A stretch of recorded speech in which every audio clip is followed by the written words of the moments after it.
Is production is becoming slowly eroding. It's my atmosphere. And I'm getting recently in terms of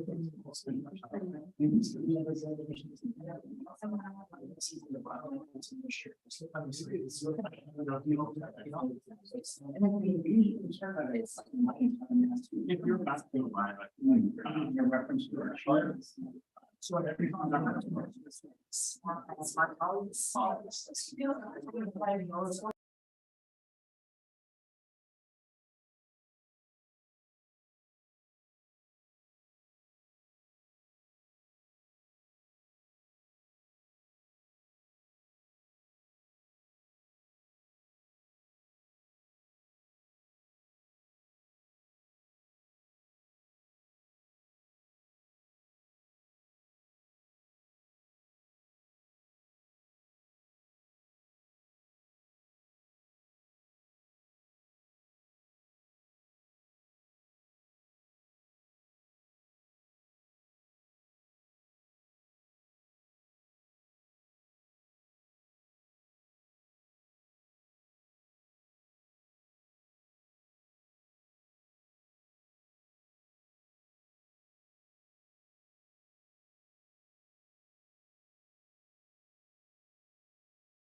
And then you can share your screen.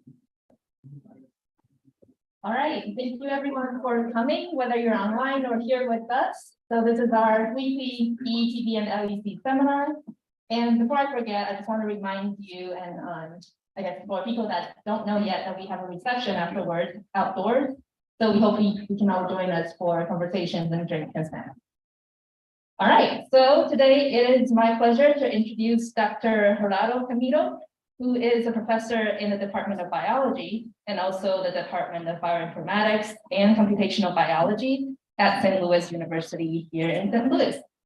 And he is also a biodiversity fellow at the Living Earth Collaborative and a conservation fellow at the Minnesota Zoo. So Dr. Camilo got his bachelor's degree in biology at the University of Puerto Rico at Miami, and then went on to get his master's degree in entomology at Texas Tech University, and then his PhD at Texas Tech University as well. So before he came here and joined us, he did a postdoc at Texas Tech University and also a few years as a research scientist at University of Puerto Rico. And so Dr. Camilo's research focused on the role that space has on ecological processes and structures, and he is an expert in populations and communities of bee pollinators in urban and suburban environments, which is a topic that we know is very important for both the human and human society. And so we're getting there. Okay. You're the expert, dude. All right, I will do it. There you go.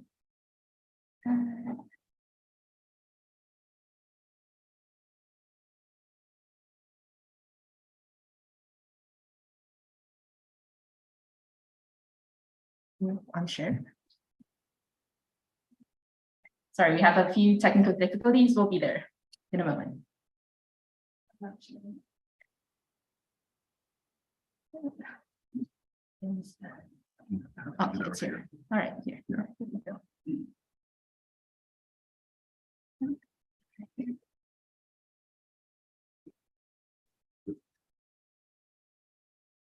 Sunday. All right, here we go. All right, I finished my introduction, so take it away. Okay, gracias. Thanks everybody for having me. So this story that I'm going to tell today is 180 close degrees away from the way I have been trained. You know, I studied, agriculture, entomology, and theoretical ecology, and which prepared me very well to work with people. So first and foremost, I need to acknowledge my collaborator. Oh, this is not wanting to move. Let's see here. No, there we go. My collaborator, Dr. Gerardo at University of St. Louis, who is the true expert in communication, and any and all mistakes are mine alone. She had nothing to do with that. Okay. So science communication is, the basic definition is pretty straightforward. It's just the practice of sharing and educating both the public as well as our fellow scientists in the advances and the kind of, expanding knowledge that we always do. In general, there are two types. That one looking out and communicating to the broader public in general, and that one that is communicating toward our fellow scientists. And of course, essentially, we're only trained to do one thing. We are trained to communicate with other fellow scientists, and we do it by expanding and clarifying and basically hammering the point to our fellow scientists the way that I am doing here today. And unfortunately, you do get rewarded by grants and publications and presentations, so on and so forth. Your CV gets longer. And alternatively, when it comes to the public in general, we do the exact same thing. So we only have learned to communicate one way and one way only. And very rarely we measure or try to ascertain what kind of level and what kind of efficacy have my outreach and my communication to the general public has achieved. By the same token, we are unaware of the challenges of communicating to a broader public in general, and equally important, we're extremely unaware of the range of possibilities that are there for communicating. Yet, at the exact same time, we are called upon, every time and time again, we all have seen some kind of publications, both, from organizations. We get pressure from our institutions, we get pressure from our funding agencies that we need to communicate to the public in general, that we need to do more and more each time in order to have large buy-in for the public in terms of, our scientific effort and, of course, conservation, climate change, name you. But the problem is that we're not trained to do that. Not at all. And furthermore, many of us have a serious fear that we're going to lose our credibility, that somehow you're going to find your name in the newspaper, or in the news indicating, this individual completely crossed the line, so on and so forth. People have been dismissed from institutions for stuff like that. So there is this duality between, what am I going to do? I'm called to do a lot, but I don't know how to do it. And then if I do it, I get spanked. Okay. And the main reason for that is this is the main communication model that we have been trained and we have been rewarded for decades and decades. Okay. And basically ascertains that what happens is the public in general, there's some kind of lack of information. And therefore, every time that you want to communicate science, what do? We talk to other people like if they were scientists. We enjoy, that a lot. But we say, well, the reason why they are not getting it is because, I am not loud enough. I am not big enough. I have not provided enough information. Okay. So what happens when it doesn't work, which guess what? It doesn't work. We then move into a whole series of fallacies that, in a way or another, simply tend to perpetuate this flawed model of communication. So we make appeals to authority, we make appeals to force, and if everything else fails, we make appeals to, feelings. Yet, when you look at the broad consensus of the literature in communication, essentially it shows that no, it doesn't work. But guess what? We scientists keep going back to it over and over and over again, whereas our fellows in the communication department say, no, it doesn't work. Okay? So it's completely dead. Why are we using it? Okay? And we refer to it as a zombie hypothesis. One that no matter how many times we've shot and chopped, it keeps coming back over and over again. Okay. And what is the problem with that? That the consensus, the overwhelming evidence in communication science is that the more data, the more information, the more you present to audiences that are already entrenched in this kind of belief, the more entrenched they become. Okay, and the ultimate effect is called the Dunning-Kruger effect, in which you end up with audiences that they feel that they know a lot, and of course, those are the audiences that essentially are absolutely most skeptic at a broad range of topics, from evolution to climate change to COVID, so on and so forth. So if I only had a way to somehow change the narrative so that people can listen to what I am saying. Well, my dog really doesn't want to know about anything about pooping in the right places. But guess what? You know, you give him the treat when they poop in the right place, he starts pooping every time in the right place. He doesn't need to know why. Okay? So that's what we call persuasion. So I want to change the way that you essentially think about a topic, and more importantly, the way you act about that topic. And you can actually use, this is the most fundamental model in communication, in which you can see there are 5 specific variables highlighted in yellow that you can apply to essentially any topic that you want to communicate. So you can then hold some of these constants where you vary and change others, and you can replicate your experiments and see what happens when you address different audiences. Okay. So a very recent paper by Scott Alhaus and May Birnbaum, just down the street at Urbana-Champaign, analyzed, to like 25 million records, for a long time for both climate change and pollinators. And as you can see here, the sources of those news articles were New York Times, Washington Post, Associated Press, and then the comparable in Europe and Asia. So who reads the New York Times and the Washington Post? Exactly, we all read it. So they did the same thing for pollinators, and the big conclusion in the article is that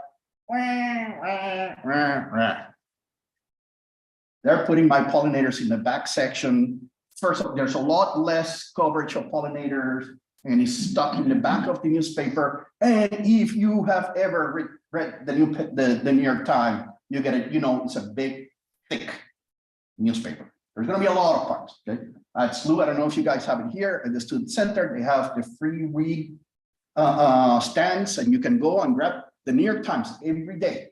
You do that for a week, you have no room in your office. Okay, so the pollinator coverage is in all the way in the back of the newspaper. That's nothing more than a variation of the information deficit model. If we put more newspaper articles that are longer and they're featured in the front, I have a bigger, altoparlante, how you say the bullhorn, a bigger bullhorn, we're going to save the pollinators. Well, let's use then the persuasion assessment model and do some persuasion assessment. So who is communicating? They're mostly experts. They're quoting experts. They're quoting papers from, Science and Nature, and, pick up a journal. And so what they're communicating about the pollinator decline. To whom? Their readers. Through what channel? What we call legacy media. I know that some of us read the New York Times here and there, but that is not the majority of the people. Okay? The newspapers are not read by a lot of people. Okay? And to what effect? Not much. And actually, they did state that in the paper. So who is reading this? You know who is reading this. It's the choir. We are preaching to the choir time and time again. And I'm telling you, we do a lot of work in residential gardens and trying to understand biodiversity organization in urban environments. And these are the people that we work with. They are, and we need them. We need to communicate to the choir. That's an important part of outreach, but it cannot stop there, okay, in no way, shape, or form. So the question is, then what about the people that are not in the choir, which is the vast majority? Okay. What environmental issues are they even aware of? Okay. What media do they use to find out about stuff? Okay. And furthermore, do we have any information concerning demography, and importantly, political orientations and our political affiliations. Okay? And we know the time to act is now. Actually, the time to act is like a couple of decades ago. But the key here is that we need widespread buy-in from large amounts of the public in order to implement effective conservation policies across the board. So in order to do that, we have partnered with a private market research company called Susie Audiences. And this is an international company that, this is really copy and paste from their website, in which they actually can enable researchers access to large market sectors, i.e. people that have a range of incomes and a range of preferences. These people basically join their online panels, and before you can actually join one, you enter a lot of information concerning demographies and how many kids you have and what's your dog's name and who was your first grade teacher, blah, blah, blah, blah, blah. And then after they pass basically a little clearing, then they can then join different online panels in order to answer a bunch of questions. And this is the part I like to watch most on their website: assume nothing, validate everything. Okay. So we have conducted so far 2 surveys. Okay. So the first one was in late 2021, and it was about 4,200 plus respondents. The one we implemented earlier this year is now over 10,000 responses. And this one was a little bit more refined to things. Of course, you got a lot more data, and there are also open answer questions. So those are getting coded, and eventually we'll get there. Okay. So we'll talk first at the first sample, the first online survey. It said over 4,200 people answered the survey. And it's a broad range. It was a little bit dominated toward the female side, but they were responding from all 50 states, including Puerto Rico. There's a broad distribution of ages, marriage. The majority had kids at home, so on and so forth. And also there was a broad representation of ethnic backgrounds, although of course, white people definitely dominated. But the point that we're trying to make here is this is just people. This is the average Joe in the street. And I don't think we had any serious academic person here, mostly, average. So the question is, what environmental issues are people in the non-choir aware of? Okay. In order for that, we had a survey that ranged from 1 saying, I've never heard about this topic in my life, all the way to 5 says that I know a lot about this topic. Now, when they say I know a lot about this topic, we did not validate that aspect, at least not in this survey. So I don't know how correct or erroneous that knowledge is. So this is self-report awareness about the topic. And we ask a bunch of topics. Because even though our interest is in pollinator conservation, we really wanted to see how is that it spreads around. And the answer, of course, not good. With the exception of climate change and deforestation, there was very little awareness, especially even of topics like lead pipe pollution. Of course, Flint, Michigan, and it's all over the place. It was covered extensively in the press, newspaper, social media, so on and so forth. And of course, it breaks my heart that my pollinators were way down there. Okay.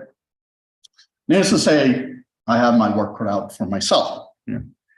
So, furthermore, how aware or unaware individuals are range all over the place and correlated strongly with ethnicity, in which usually people Black and brown tend to know a lot less than white people. And these are, of course, the people that tend to be more affected by issues like pollution and climate change and so on and so forth. Okay? So this is super important that when we start to develop in outreach programs and we try to develop ways of communicating science, we need to be extremely aware of this, and we need to learn how to incorporate those disadvantages. Okay. So the question then, what media does the non-choir use to find about issues in general? So for this one, it was a scale from 1 to 4, in which people say, no, I never use this medium at all, versus 4, like, yes, I use it, almost all the time. And we ask about a broad range of media uses and concerning all the various topics that we talked about. And in general, it's, again, the average Joe in the street, when it comes to legacy media, is basically, no, once in a week or maybe once in a month, I will maybe grab a newspaper or may sit down to watch the 5 o'clock news. So we know that increasing the amount of stories in the newspaper or in the 5 o'clock news, essentially it's falling, and it's not even falling in deaf ears, just not falling in any ears. Okay. So we then also look, of course, at all the demographic data that I presented just a moment ago. And you can see there's a broad range of demographics in other information, background information, as well as political affiliations. And the question is, if we identify who is in the choir, we also may get an idea of who is not in the choir. What are the people that are really not aware of what's happening and is impacting them the most? And maybe, just maybe, we may find a way to reach individuals in the non-choir. So for this then we use a generalized linear model. And given that the data is discrete data, 1, 2, 3, we use, a Poisson distribution of errors. And we did this to identify who's in the choir, who of the broader audiences, what are the traits of people in general that allows them to cue into specific problems, okay? And we did it for all of them. I'm just going to present pollinators and climate change here because we don't have the time. And then we also did it for media use for the specific problems. So we can compare and contrast climate change and awareness of climate change, as well as delivery of climate change information, has been extremely well documented in the literature for decades now. So we can use it as a tour guide almost on how to proceed with pollinators. So in this case, who is the people that are really aware of climate change? Essentially suburbia. And in suburbia that has a lot of money. And we know that with increased income levels, it correlates very well with increased education levels. And mostly Democrats. So these are you can see, this is the people that follow Al Gore. And, it's the classical suburban, Democrat that makes money and it can afford to think about the problem and buy into, the whole narrative of climate change, whatever the narrative, how it's delivered. And these are the people that, of course, newspapers, TV news. But two things are very interesting concerning conversations and social media. is that many times these are they're much more intimate. Even in social media, even though it's being delivered to you, many times it's your friend that is forwarding you an article, or is forwarding you a meme, or is forwarding you something. So there is a level of trust that is already established with the sender. So many times those two tend to correlate strongly. So what we need to do is we need to consider the relationship between the kind of media use and the political affiliations of people. And this is not only, results that we have, well, as I said, there's a lot of research in this, so our results parallel what is already in the literature. Yet, when it comes to pollinators, even though we have shown, in my lab, as well as many other labs, that cities can host very large amounts of bee diversity, your average urban person is not aware of that. Not at all. Your yard is full of bees, but nobody knows it. Who knows it? Suburban people that are independent or may lean somewhat democratic, white, and again, once more, high income level. And the income level tend to repeat throughout just about every environmental problem. Now, when it comes to media usage, lack of social media usage was a good indicator of the pollinator awareness crisis, meaning you're going away from it. So this is something we were not expecting, but it's kind of cool. But we're still scratching our heads really what that means. But in general, it shows that, notice that other things like yard signs and podcasts seem to crop up over here. And we know that, and this is something, that we're also working on, the use of yard signs for promoting specific, topics, and we'll see that in a second. It's very important. It's very trustworthy because it's your neighbor who's putting that yard sign down. Okay? So how do we go from here? You want to address the choir, is super important, but you also want to have broader impact across the board. And this is in communication, it's called an elaboration likelihood model, in which basically you are given a piece of information, and depending upon your prior exposure, experiences, and attitudes, you decide, oh, this is mentally too costly, or you say, no, it's cheap, and I'm going to go for it. That's essentially what I do. And we have been aware of this model for a long, long time. Not scientists, marketers, okay? And it has to deal with the concept of branding. Branding is nothing more than a little nugget of information, a little tiny piece of information that essentially resides in your brain and occupies a space and lives rent-free there. Okay? And basically, it's a shortcut to save mental resources. You do not need to go through a high elaboration path in order to have buy-in. You do not need to know about how many bees are there, and that the cluster bees are in the ground and the mason bees are, in little twigs. And you don't need to know any of that to say, yes, let's save the bees. Okay.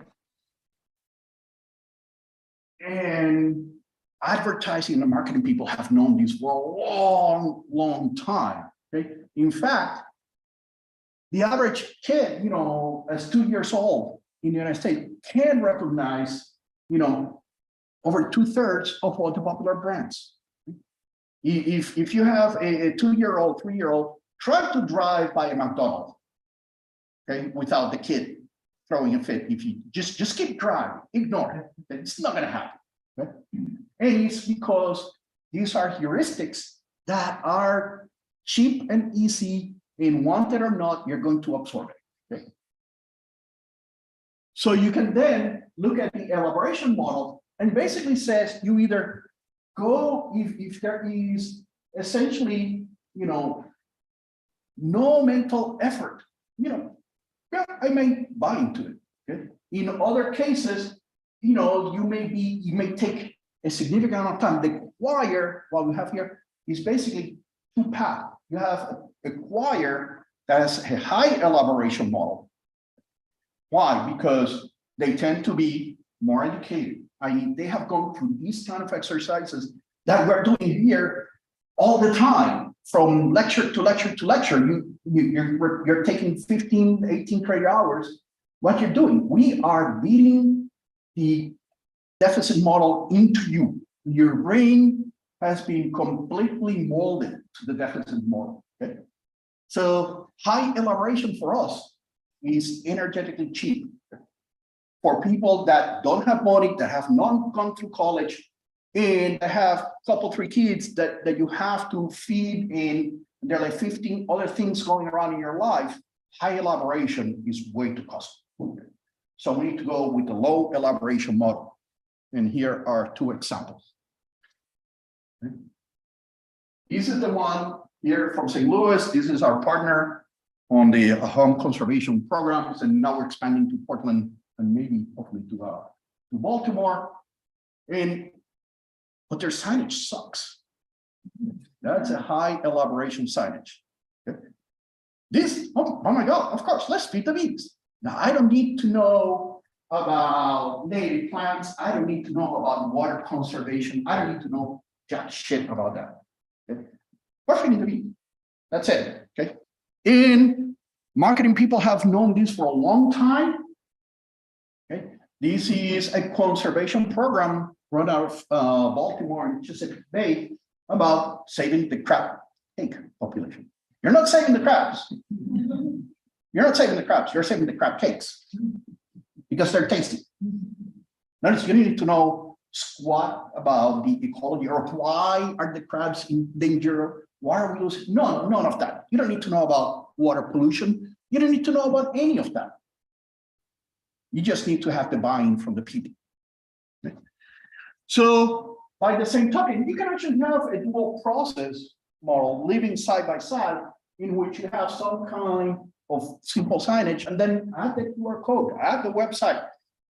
People that are in the choir and have that high elaboration mechanism will go to the QR code, and hopefully you have the donate button in the corner that they can also give $10. So you need to have, that constant dual elaboration model that makes it cheap and easy. Move it on, okay? Now, it's not that easy. I'm not going to go too much in detail. We have a publication last year in which we elaborated a lot about, all the things, because it's not always as easy. It's not always as easy, okay? And especially when it comes to the control of the narrative. Okay? The pollinator conservation narrative is literally driven by the honeybee industry, and it's tough. Now, we're trying to convert the honeybee as a gateway drug to broader pollinator conservation. We'll see where that goes. Okay.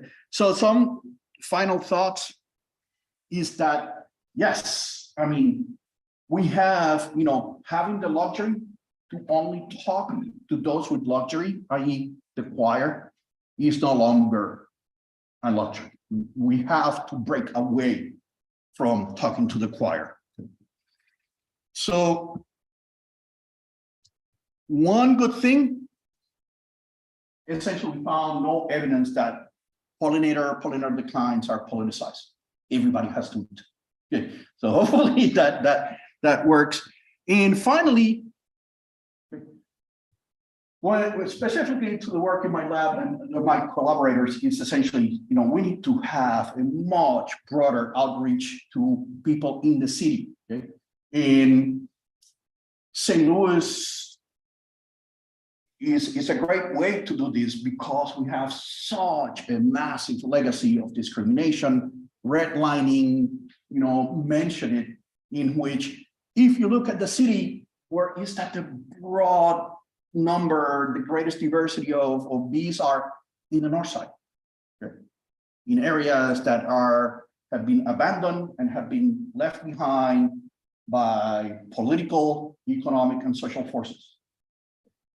And that's where the bee diversity is located, So we need to really engage those people in a way that has to be way more aggressive, for lack of a better word, has to be much more comprehensive, and it has to be expanded, in ways that they really have buy-in, and somehow they can actually take pride and take, part and enjoyment of the diversity that, in a sense, they have saved for us. Okay, so muchas gracias.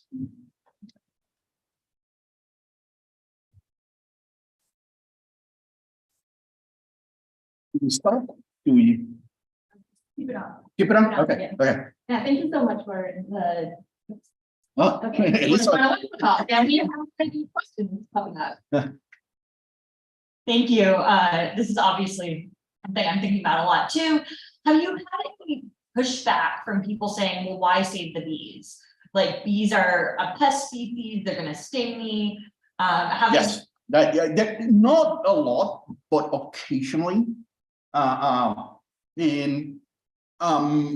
mean, it's impossible you're gonna have buy-in from 90%, forget about 100. Okay? Right now I'm looking at 51%, okay, or 50.5. Okay, but yes, there's always going to be some kind of pushback. Most of the time, people that have again, it's the dual elaboration model. Right? There's people that say no, and I don't want to listen to you. The absolutely worst thing you can do for people that say no, I'm done, is to say, but let me tell you, if you only listen to me, exactly. Oh, I'm going to make you listen to me. If you do that, you're basically pushing them over the edge. Okay? Most of the time, people that have some kind of real concern, I said, well, these will not really sting you. I mean, I always, when at Earth Dance, when I do the little kids class, one of the things I do, I stand in front of the hive, and the bees just bouncing off me. Because the Titanic effect, essentially, they always go in and out, and then they start bouncing, and the little kids are screaming, and they're like, no, they will never sting you. Bees are herbivores; they use the stinger as a defense. Whereas wasps, on the other hand, they're predators. It's an offensive weapon to kill prey. So wasps are much more prone to sting you, and it's still. There's some that are assholes, but in general, I mean, I've been stung so very few times by a bee, and I probably have been stung 10 times more by wasps. So if the person actually has concern, that means that, and they have engagement, then you have to. Okay, so that is the high likelihood model. So you haven't engaged, you can get them. So, but the key is that you need to identify what path are they going. Thank you.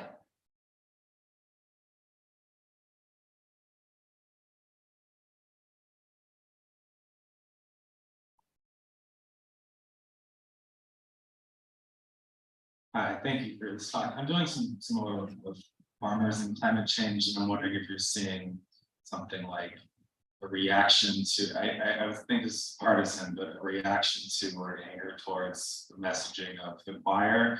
And if you're thinking about, and I don't know how to do this from rest of like discussing to the choir about how sort of saying certain things are making people defensive, or I don't know. You kind of sort of see what I. Well, yeah, I mean, there's the choir and then there's the choir. I mean, yeah, and even there, yeah, there is. At times, the choir is really great because they spread the message. Okay, we know what we're doing now in the Marine Conservation Home. We're doing social network analysis. So we're literally going to people's house and then talking to all their neighbors. See who you talk to, have you seen the sign? What do you think about the sign? Blah, blah, blah. In many times, of course, the people that are enrolling in the program are the choir. And most of the time, though, the neighbors say, oh, Jim and Mary are awesome. They keep their lawn, and I didn't know that there are so many beautiful flowers and blah, blah, blah. Other times, it's like, oh no, Mary and Bill, nobody likes it. They have weeds in their yard. It's outrageous that the homeowners association haven't kicked them out of here yet. And yes, the way, again, the communication model, the way the exact same message being delivered by two different messengers matters. And how much buy-in you have among the neighbors is a big function of how the message is being delivered. When it comes to climate change, of course, you have that political confounding variable that makes it hard to tease apart, because you cannot replicate the experiment. No. Okay. I have a question about whether you talk to landscape architects or architects. Oh yeah, here in school, every now and then I talk to them.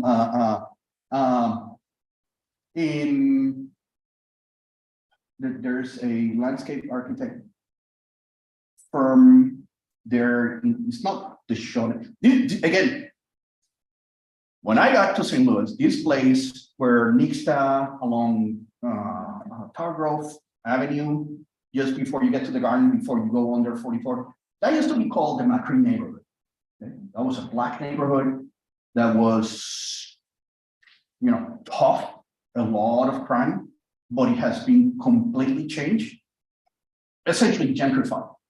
And with gentrification comes rebranding. So it's no longer the McCree neighborhood, it's Botanical Heights.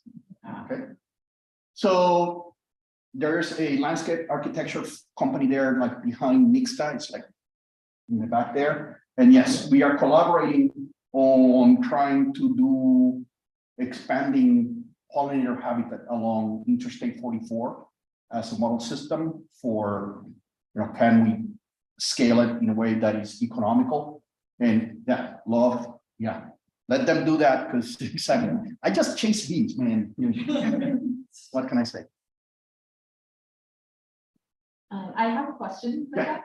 So you mentioned that the biodiversity is sometimes like in areas that are in areas where people don't actually care about them that much. So I'm just wondering, what is? No, it's not that they don't care; they're unaware. Unaware. Different.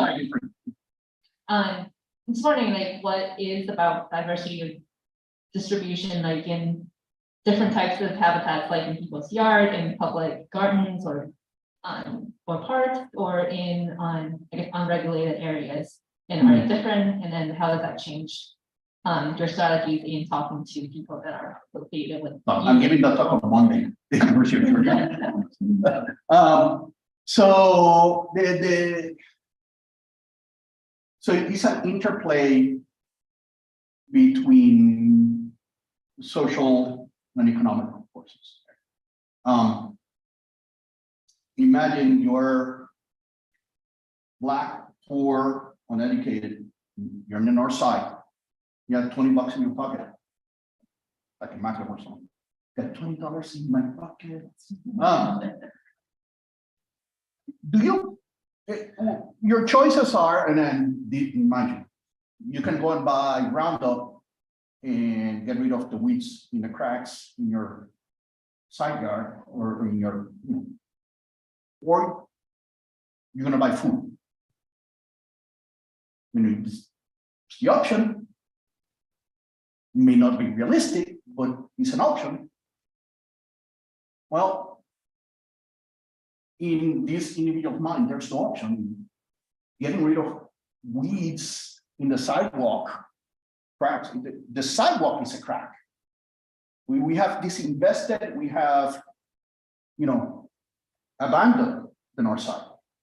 And we have abandoned it now for over 50 years, 60 years. And in a way, what you have emergence is this novel ecosystem that consists of soil and microbes and plants from every part of the world. And they have like reassembled themselves. And somehow many of our native bees have found that okay. So, ended up having, it's like happenstance, the many bees like to nest in the cracks of the wall because it's energy efficient. You don't have to dig through stuff, or so it's a happenstance of discrimination. You go to the south side, and we were sampling part of the previous grant. We were looking at vacant lots across the city, what's in these vacant lots. And we are on the south side on Hampton Park, one of those. We could not find the damn vacant lot because all the neighbors got together and they all mow it and they all kept it nice and tidy. And you're like, oh my God, that's the vacant lot. Okay. And in the north side, and they were, eventually we learned that, they were getting money from the city to keep the lot clean, whereas on the north side, the only way, the best predictor of vegetation coverage in the north side vacant lot was, is it an election year or not? It's an election year, it gets clean, not, it gets grown. So it's that kind of disinvestment that interacts with the levels of, the socioeconomic aspects that lead to, we end up with a bunch of bees. Okay. And I have no doubt now we know some of the work of Stacy Philpott in California and Mary Gardner in Ohio State, that there are a bunch of other stuff in there. The idea of the city as a biodiversity desert is a fallacy now. There's a lot of stuff, it's just that it's very small. Many times we don't have the technical expertise. And more importantly, we're not looking for it. I mean, St. Louis is not terribly special in terms of having a buttload of bees. Maybe it is, maybe it's not. I mean, St. Louis just happened, we've been serving bees for the last 12 years. And if you're looking for them, you'll probably find them. So look for ground spiders and ground beetles, anything like that. I bet you they're there. Thank you.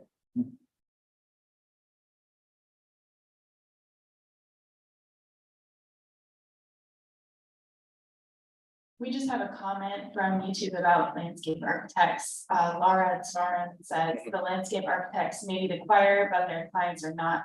This is why the branding matters, to move the needle on what people accept aesthetically and think is socially. Okay. By the way, she's my fiance too.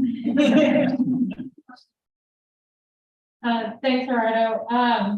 So just reflecting a little bit on you saying, that people are absorbing this cheap and easy information much better. And I understand how that's really important to consider when you're thinking about buy-in.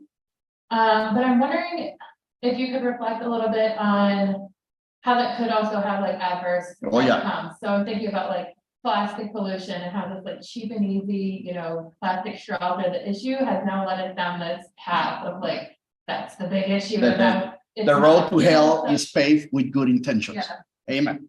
And that's why I say, I mean, one of the issues is you have to control the narrative. And that is not easy. Yeah, the branding, it's easy. Controlling the narrative is a whole other ball of wax. Because there will be chances for everybody is competing for your time. In this day and age, TV, news, whatever, everybody's competing for like, what is it, TikTok, 6 seconds a video or something like that? So everybody's competing for ever smaller pieces of real estate. And what happens, I say a little bit of information, might be good. More information might be horrible. Okay? And it has to deal, save the bees. Well, save the bees became save the honeybee. And save the honeybee meant let's fund in the agricultural bill that Missouri just passed a big chunk for saving the honeybee. Well, what is endangered? It's not the honeybee, it's a real beekeeper. Okay, beekeeping has become a true industrialized, commercialized, large scale beekeeping. Like the top beekeepers in the nation are companies, and the number of commercial beekeepers. These are beekeepers that have 5,000 hives or more. Like, which beekeeper has 5,000 hives? When I was a master's at Texas A&M, we kept 120, and I could not see straight. I mean, it was all day long work.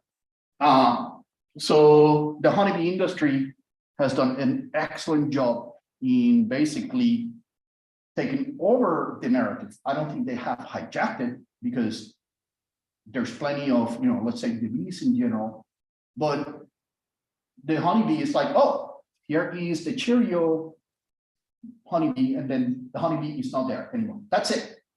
And all of a sudden, the honeybee was the big issue in communication about the pollinator crisis.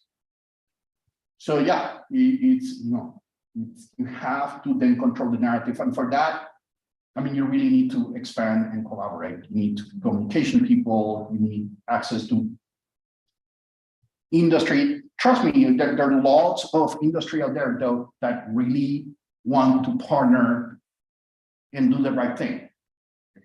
We understand that honeybees do not pollinate anything that goes into salsa.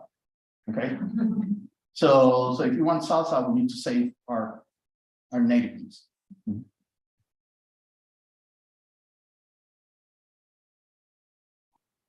Thanks for an interesting talk, Gerardo.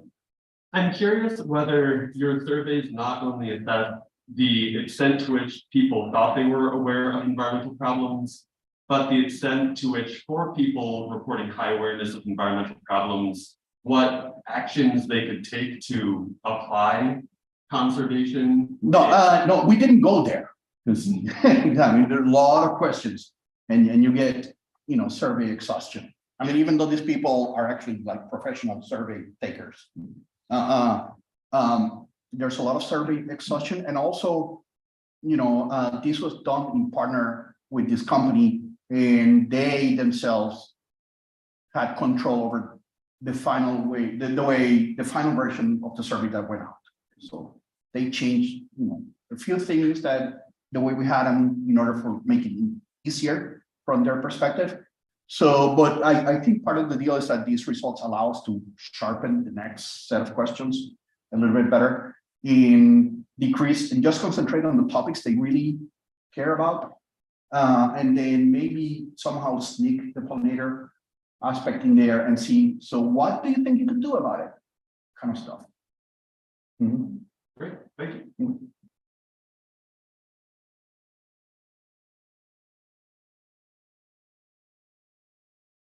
Gracias. Thank you, everyone.